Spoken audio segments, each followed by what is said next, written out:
This is mobile-friendly video, so please watch in vertical mode. 5 things to do during earthquake.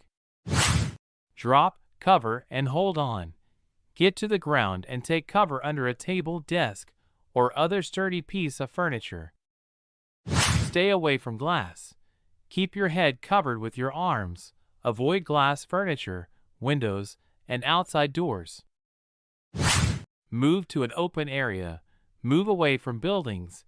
Get into the open, away from trees, poles, and buildings. Hold on. Hold on to any sturdy item until the shaking stops. Don't use elevators. If you're in an elevator, hit the button for every floor and get out as soon as you can.